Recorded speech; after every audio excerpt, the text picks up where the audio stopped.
I never thought garden gnomes would become the hill I'd die on, but when you're dealing with someone like Karen Mitchelson, HOA President Extraordinaire, even the most innocent lawn ornament can become a weapon of war.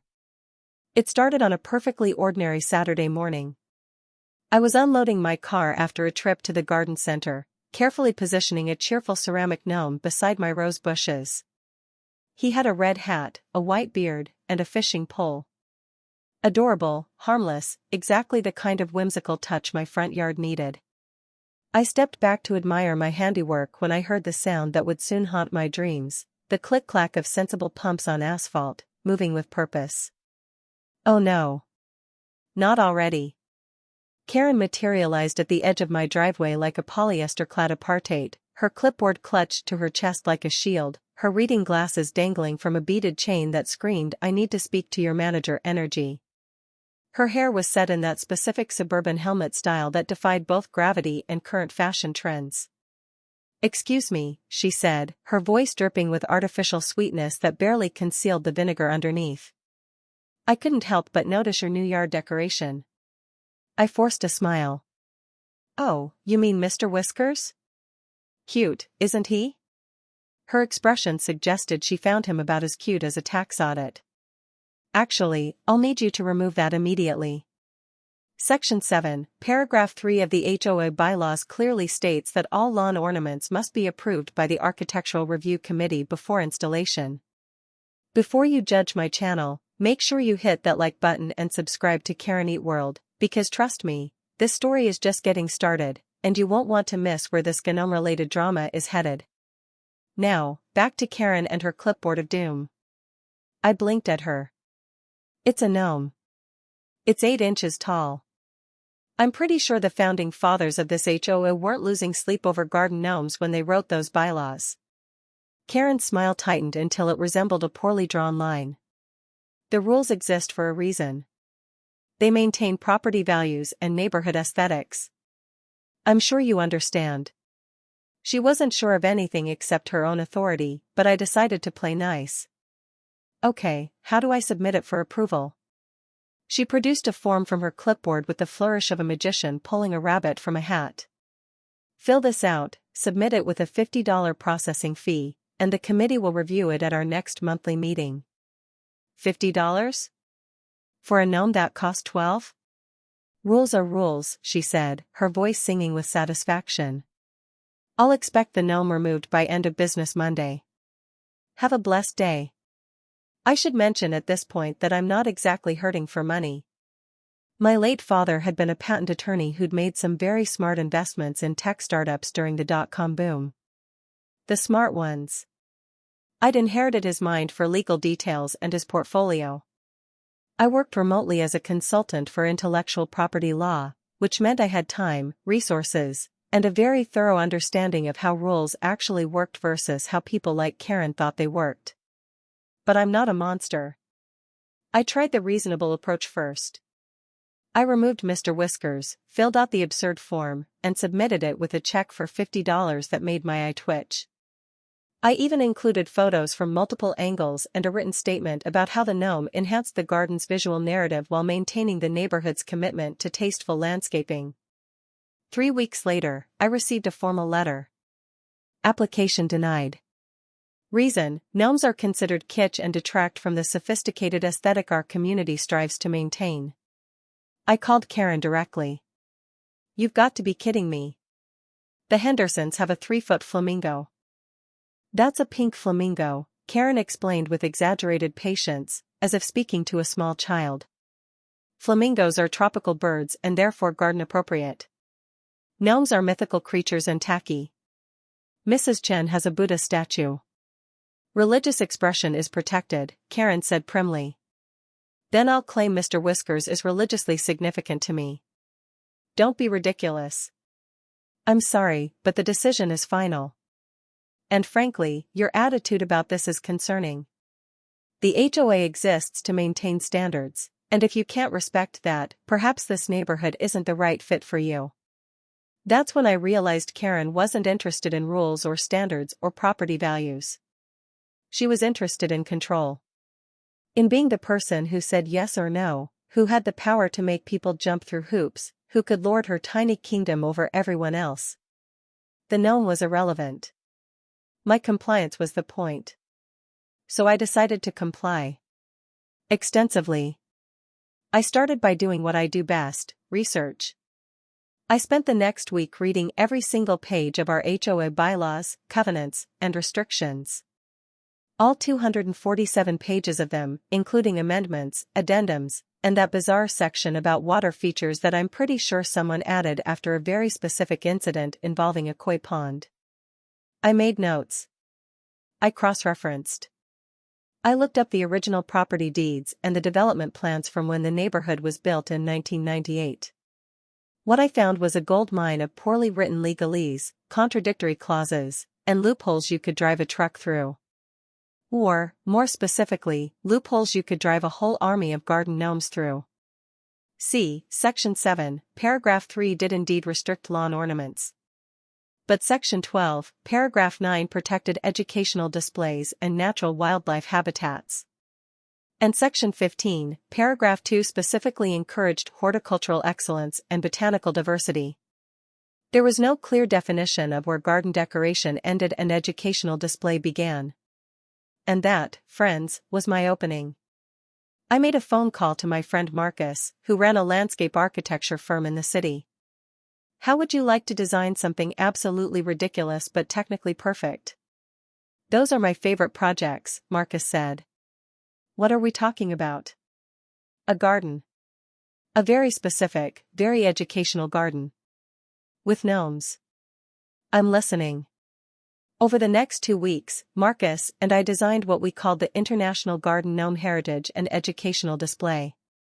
It was, on paper, a multicultural celebration of global folklore traditions represented through traditional garden statuary, combined with a comprehensive demonstration garden showcasing indigenous plant species from 7 continents. In reality, it was going to be 75 garden gnomes arranged throughout my front yard in elaborate thematic vignettes. But here's the thing, it was technically bulletproof. Every gnome would be part of an educational display about folklore from different cultures. German gnomes near the German iris. Scandinavian tomte near the Norwegian spruce I was having installed. We'd have interpretive plaques. We'd have native plantings. We'd have a goddamn bibliography. The installation took 3 days. A landscaping crew transformed my modest front yard into a botanical wonderland. We brought in specimen trees, rare perennials, an entire section of alpine plants with appropriate rockwork. And nestled throughout this horticultural paradise, like little ceramic landmines of malicious compliance, were the gnomes. Gnomes fishing. Gnomes reading. Gnomes pushing wheelbarrows. Gnomes playing instruments. Each one carefully positioned, each one accompanied by a small brass plaque explaining its cultural significance. The German Gartenswerk near the heritage roses. The Polish krasnal beside the Polish pottery birdbath. We even had a section dedicated to the Icelandic Huldufolk, the hidden people, which justified an entire family of gnomes arranged around a miniature stone circle. The piece de resistance was the centerpiece, a large, rotating display featuring gnomes from all 7 continents arranged on a slowly spinning platform, surrounded by native plants from each region. It was powered by a small solar panel, completely environmentally friendly, and it turned at exactly 1 rotation per hour, ensuring every neighbor got an equally good view of my educational dedication to global folklore traditions. I submitted the entire plan to the HOA for approval after installation, along with a 50-page documentation packet that included botanical surveys, folklore research citations, photos of each element, and a legal opinion I'd written myself citing the specific bylaw sections that protected my display. The processing fee was $50. I sent a check for $5,000 with a note, for the next 99 applications I plan to submit. Let me know when I need to reload. Karen showed up at my door exactly 47 minutes after the installation was complete. I'd been timing it. Here we go. Her face was the color of a ripe tomato, her clipboard trembling in her grip. What, she hissed, is this? This is my International Garden Gnome Heritage and Educational Display, I said cheerfully. Would you like a brochure? I had them printed up. I handed her a glossy trifold that Marcus's graphic designer had created. It looked like something from a museum gift shop. You cannot be serious. This is in full compliance with HOA bylaws? I suggested helpfully. Section 12, Paragraph 9 protects educational displays. Section 15, Paragraph 2 encourages horticultural excellence. I've got native plants from 7 continents, rare specimen trees, and a comprehensive educational component. There's even a QR code on each plaque that links to additional folklore resources. These are gnomes, Karen sputtered. 75 gnomes. 76 actually. I added one this morning. He's Portuguese. Did you know the Portuguese have a rich tradition of garden pottery that dates back to the Roman occupation? Fascinating stuff. Karen's eye twitched. I will have this removed. This is clearly a violation of the spirit of the rules. Feel free to consult with an attorney, I said pleasantly. I consulted with several. I am one, actually. Intellectual property law, mostly, but I picked up a few things about property law over the years. I'm confident you'll find everything is perfectly legal. She stabbed a finger at the display. The committee will never approve this. Actually, I already submitted my application for post-installation approval, along with comprehensive documentation. According to Section 4, Paragraph 12, the committee has 30 days to review and respond. During that review period, the installation can remain in place unless it poses an immediate safety hazard. Does anything here pose an immediate safety hazard, Karen? Her mouth opened and closed like a suffocating fish. I didn't think so. Oh, and I should mention that I've also submitted this to the County Historical Society as a cultural education initiative. They were very interested. Apparently there's a possibility of getting a heritage designation, which would make it protected under county ordinances regardless of HOA approval. But I'm sure that won't be necessary. I'm confident the committee will see the educational value. Karen turned and stalked away, her heels clicking like gunfire on my driveway. I thought that might be the end of it.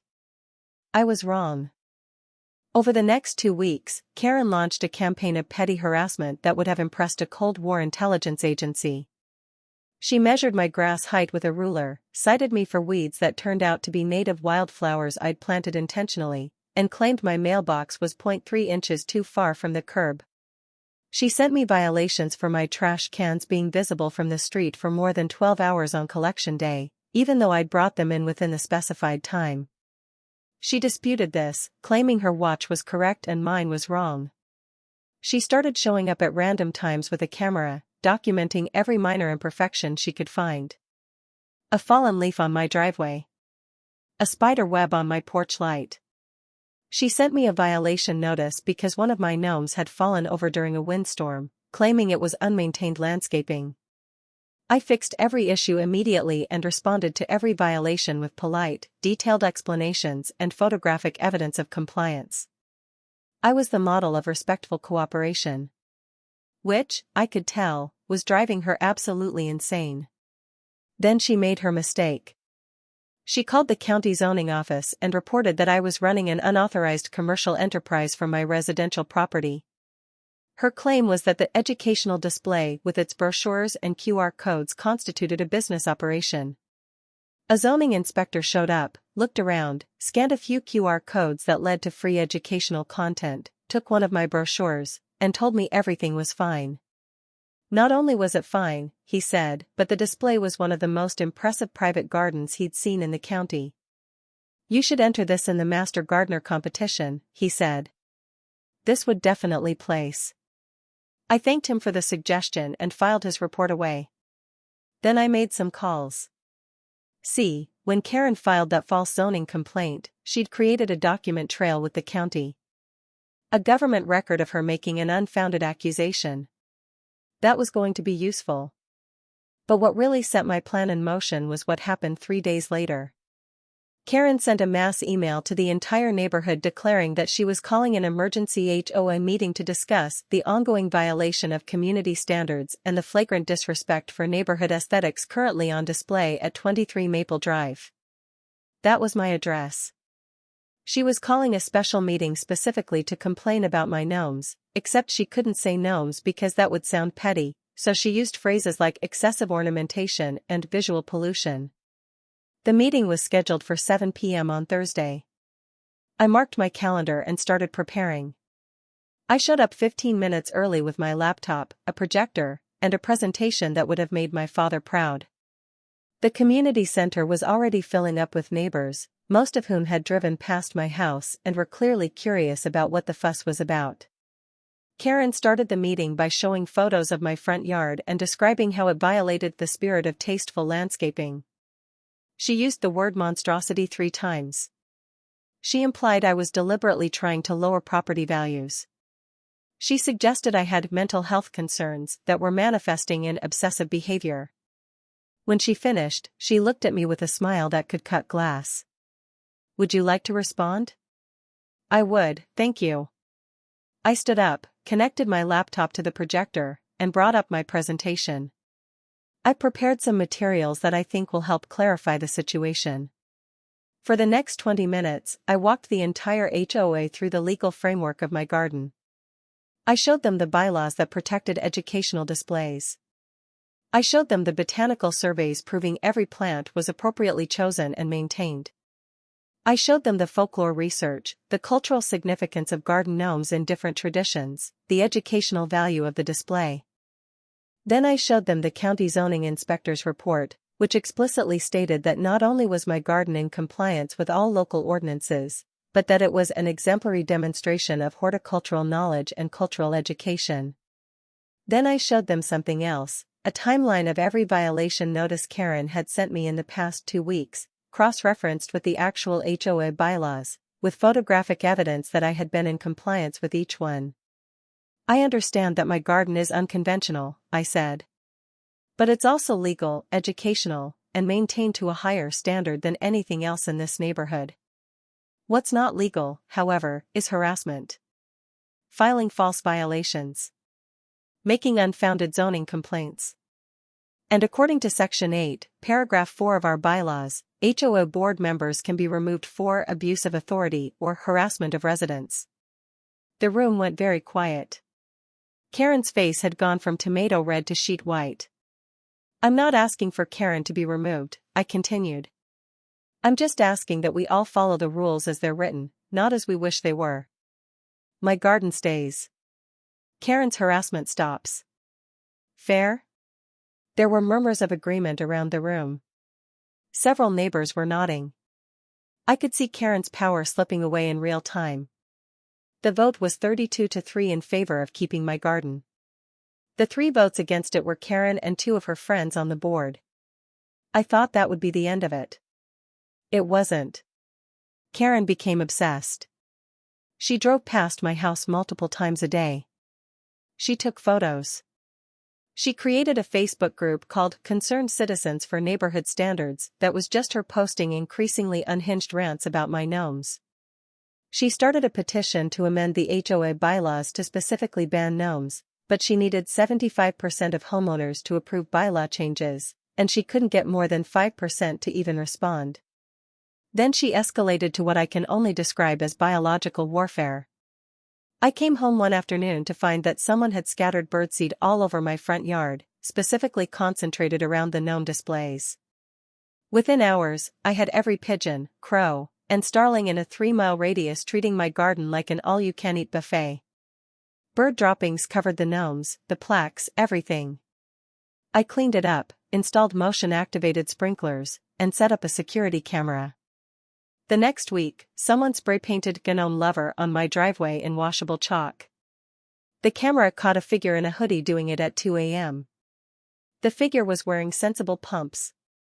I called the police and filed a vandalism report. Even though it was washable chalk, it was still defacement of property. The officer who took the report looked at my security footage and sighed. "That's Karen Mitchelson. We know her. She's called us about 17 times this year for various neighborhood disputes. I'll have a word with her about this. I'd appreciate that, I said. That's when I decided enough was enough. Karen had made this personal, had crossed the line from petty HOA tyrant to actual harassment and vandalism. It was time to end this, permanently and completely. I made a phone call to my real estate attorney, a woman named Diane who specialized in property law and creative solutions to complex problems. I need to buy a house, I told her. You have a house, Diane said. Not my house. A specific house. And I need to do it quietly, quickly, and in a way that can't be traced back to me until it's done. This sounds fun. Which house? I gave her the address. Karen Mitchelson's address. You want to buy the HOA president's house out from under her? Not exactly. I want to buy it and let her keep living there. As a tenant. Under a lease agreement that I write. There was a long pause. Then Diane started laughing. Oh, this is delicious. Tell me everything. Here's what I discovered through my research. Karen didn't own her house outright. She and her ex-husband had bought it in 2005, divorced in 2015, and as part of the settlement, he'd kept the house as a rental property while she continued to live there under a lease agreement. He was her landlord. And according to county property records, he'd been trying to sell the property for the past 6 months, but the market was slow and he was asking too much. I had Diane create a shell LLC, something completely untraceable to me, and make an offer. A very generous offer. 20% over asking price, all cash, close in 2 weeks, no inspection contingencies. The kind of offer that a motivated seller wouldn't refuse. He didn't. While the sale was processing, I had my attorney draft the most comprehensively petty lease agreement ever written. It was 47 pages long.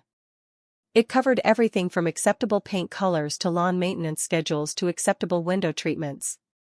It specified that any modifications to the property, including landscaping changes, required written approval from the landlord. It prohibited outdoor decorations except those specifically approved in writing. It included a clause about maintaining community standards and neighborly respect. Buried in Section 23 was a clause that said, tenant acknowledges that the landlord maintains other properties in the neighborhood and expects all tenants to maintain positive relationships with neighbors and comply fully with all community standards, rules, and regulations. Failure to maintain harmonious community relationships may constitute grounds for non-renewal of lease. The sale closed on a Tuesday. Karen had no idea. Her lease with her ex-husband had a clause that allowed the property to be sold without her input, and the new owner could assume the existing lease or offer a new one upon the current lease's expiration. Her lease was expiring in 60 days.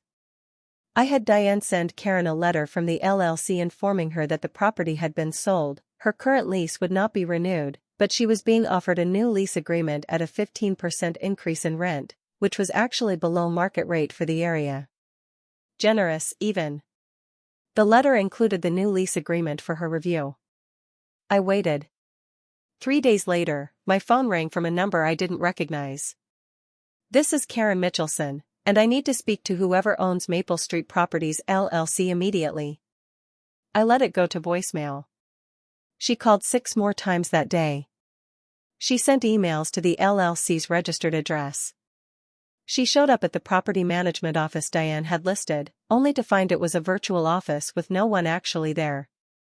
Finally, she did what I knew she would do. She hired a lawyer to review the lease agreement and find out who actually owned the company. Her lawyer would have told her that the LLC was legally structured, the lease was airtight, and while the terms were unusually specific, nothing in it was illegal or unenforceable. And if she wanted to find out who owned the LLC, she'd need to file a lawsuit, which would cost far more than just signing the lease. She signed it. She had no choice. The alternative was moving, and her pride wouldn't let her be driven out of the neighborhood. The new lease took effect on the 1st of the month. I waited exactly 1 week before I made my move. Karen had apparently decided that if she was going to be subjected to a controlling landlord, she was going to take out her frustration on the neighborhood. She ramped up her HOA enforcement to dictatorial levels. She sent violation notices to half the street. She measured everyone's grass height. She cited people for having their garage doors open too long. And then, on a sunny Saturday morning, she decided to plant a new garden feature in her front yard, a large decorative boulder with a plaque that said Karen's Garden HOA President. It was tacky, self-aggrandizing, and absolutely not approved by the Architectural Review Committee. I took photos. I documented everything. Then I had Diane send her a notice of lease violation. The letter was beautiful in its simplicity. Dear Ms. Mitchelson, it has come to our attention that you have installed an unapproved decorative element in the front yard of the property located at 47 Maple Drive. Per Section 12, Paragraph 4 of your lease agreement, all landscaping modifications require written approval from the landlord prior to installation. Please remove this element within 72 hours or face penalties as outlined in Section 29 of your lease agreement. Karen lost her mind. She called the LLC's number and left screaming voicemails. She sent emails threatening legal action. She posted in her Facebook group about tyrannical landlords who were violating her rights. She did not remove the boulder. 72 hours later, Diane sent a second notice. This one included photos of the violation, a reminder of the lease terms, and a notice that penalties were now in effect, a $50 per day fine until the violation was corrected. Karen still didn't remove it. She was too stubborn, too convinced that she was in the right, too used to being the one who enforced rules rather than followed them. The fines accumulated. $50 a day. After 2 weeks, $700. After a month, $1,500. Then Karen made her final, fatal mistake. She filed a complaint with the county zoning office claiming that her landlord was harassing her with unreasonable lease terms and that the lease violated fair housing laws. The county investigated. They found that the lease was legal, the terms were clear, and Karen had signed it voluntarily. They also found that Karen had filed multiple false or frivolous complaints with their office over the past year, including the one about my commercial operation. They put a note in her file. Too many more false complaints and she'd face fines for wasting county resources. But more importantly, they forwarded their findings to me, as the property owner of record, as part of the investigation. That's when I decided it was time for the final revelation. I had Diane schedule a mandatory lease review meeting. Karen was required to attend per the terms of her lease. The meeting was set for 7 p.m. on a Thursday at the community center. The same community center where HOA meetings were held. I made sure to schedule it for the same night as the regular monthly HOA meeting. I wanted an audience. Karen showed up right on time, dressed in her HOA President finest, clipboard in hand, ready to do battle with whatever faceless corporate representative showed up from Maple Street Properties LLC. She walked into the community center, saw the room full of neighbors for the HOA meeting, and looked confused. Then I stood up from where I'd been sitting in the back row. Hello, Karen. Thanks for coming. I think we can do the lease review right here, since many of the issues we need to discuss involve HOA matters anyway. Her face went through a journey of emotions, confusion, recognition, disbelief, and finally, dawning horror. You, she whispered. Me, I confirmed. I'm the owner of Maple Street Properties LLC. I'm your landlord. And we need to talk about your repeated violations of your lease agreement, your accumulation of fines, and your pattern of filing false complaints with county agencies. The room was dead silent. Every neighbor was staring. I pulled up a presentation on the projector. Let's start with the financial summary. You currently owe $2,100 in fines for the unapproved boulder installation. You've also violated Section 23 of your lease agreement, the one about maintaining harmonious community relationships, approximately 47 times based on the violation notices you've sent to other residents in the past month alone. I clicked to the next slide. Now, I'm a reasonable person. I'm willing to waive all current fines and lease violations under one condition: you resign as HOA president, effective immediately, and you agree to never hold a board position in this HOA again. You'll also issue written apologies to every resident you've sent a frivolous violation notice to in the past year, and you'll personally approve my garden gnome display as a permanent educational installation. Karen's mouth was opening and closing, but no sound was coming out. The alternative, I continued pleasantly, is that I enforce the lease as written. The accumulated fines continue at $50 per day. I pursue formal eviction proceedings for repeated lease violations. And I make sure that every landlord reference check you get for the rest of your life includes a very detailed description of your behavior as a tenant. I pulled out a document and set it on the table in front of her. This is your resignation letter from the HOA board. This is the letter of apology template. And this is the approval form for my educational garden display. All you have to do is sign. She looked at the papers. She looked at me. She looked at the room full of neighbors who were watching her humiliation in real time. Her hand was shaking as she picked up the pen. If you enjoyed watching Karen get exactly what she deserved, smash that like button and subscribe to Karen Eat World for more stories of epic revenge and petty justice. Trust me, you won't want to miss what happens when entitled people meet their match.